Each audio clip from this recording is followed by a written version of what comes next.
let's talk about Tuca and Bertie.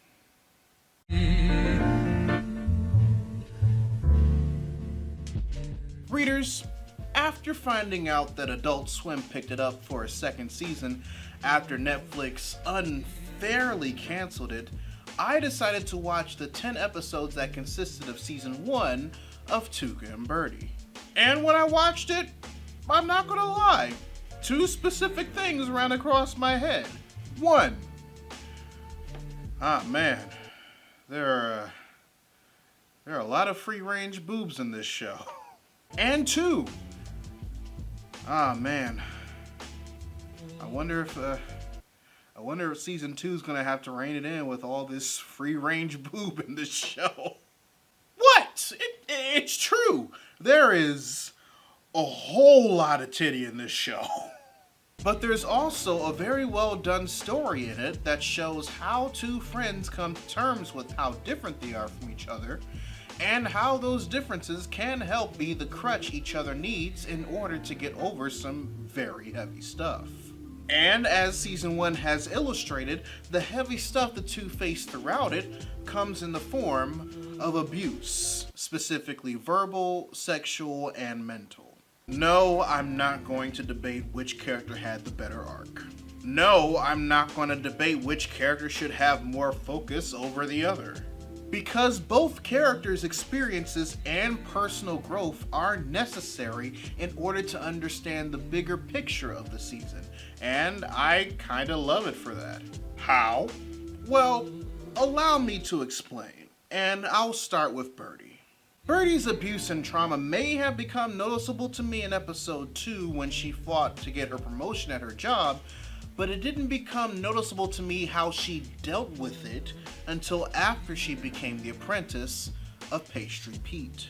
Yes, the Sex Bugs episode gave me a good look at how she deals with anxiety, but seeing how she initially reacted to Pastry Pete's actions in the following episode, and how she reacted when she found out that this is a common behavior for him with every woman he works with, helped bring a lot of things to light in regards to how she mentally deals with sexual abuse, especially when it comes from someone she admires. It wasn't until the Jelly Lakes episode, when we were introduced to the situation that started it all, that we see the chains that bind her abuse, trauma, and anxiety all together. Some might argue that the evidence of Tuca's abuse was less prominent, but trust me, it was there. You just need to know where to look. I picked up on the mental abuse Tuca suffered from in episode 3 when she went on the date with the deli guy.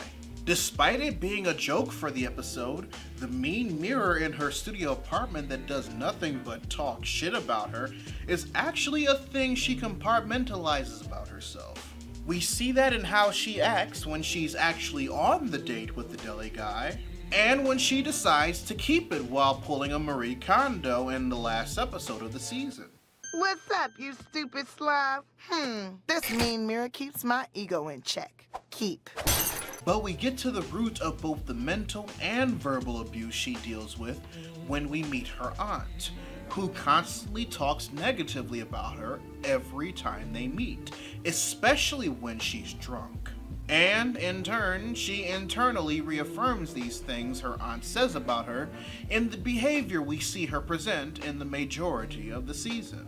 Now, I want to be clear that my decision to start with Bertie first is in no way whatsoever me enforcing that her character has the stronger abuse narrative between the two, or that hers takes higher priority over meaning than Tuca's, because it doesn't. Abuse is abuse is abuse, and it should be all taken seriously no matter what form it takes. It's one of the things that I actually really enjoy about Tuca and Bertie, because it doesn't need to explain that in the show. It treats it as something that you should already know by how the two help each other hurdle through the obstacles that advance past it for them. The actions Bertie took to help Tuca back when she was an alcoholic not only saved her life, but started her down a much-needed path of sobriety that significantly helped her battle the mental and verbal abuse her aunt constantly berates her with. Tuca's free spirit and take life by the horns mentality constantly helps Bertie find the courage to find and use her own voice in matters that her anxiety birthed by her sexual abuse would regularly take hold of. Despite their flawed friendship over the course of the season, these two are a much needed support network for each other and a great example that can easily be placed in a more realistic setting about what it means to recover from abuse. After watching Tuca and Bertie for myself, I will never say, despite everything she went through, that Bertie's struggles are more important than Tuca's, and as a matter of fact, I don't even think it's my place to. But what I will say is that it's because of their ability to grow, both separate and together, as well as support one another in their own unique ways, that always allows them to persevere. Yes, you can be able to relate to one character's struggles more than the other, but that doesn't immediately mean that one is more important than the other, or that one is less valid than the other, especially if both can come together to help build each other up despite the differences in their situations. Tuca and Bertie Season 1 is a story about how two people with two different personalities can not only come together to form a flawed yet bountiful friendship, but can also come together to use their own experiences with abuse and the trauma that it birthed to lift each other up in order to overcome it, no matter the type or the amount of abuse they faced. They still have a long way to go, but the fact that they have each other is proof that the path that they're on is the right one. But I digress, readers. Your homework assignment for the day. Write in the comments section below what you thought of Season 1 of Tuca and Bertie.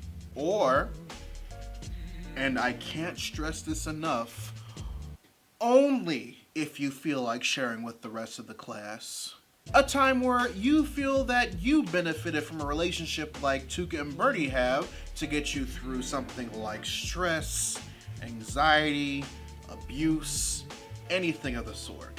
Whichever question you decide to answer, I'd love to know your thoughts. If you want to help financially support the channel, you can join my Patreon by clicking the card at the end of the video or in the link in the description down below, where you can also find a link to my merchandise store. Or if you prefer to give a one-time donation, you can find links to my PayPal and my Ko-fi account in the description box as well. Also, make sure you subscribe to the channel and turn on notifications, because I post new videos every Monday, Wednesday, and every other Friday. But until then, this is Readus 101. Class dismissed.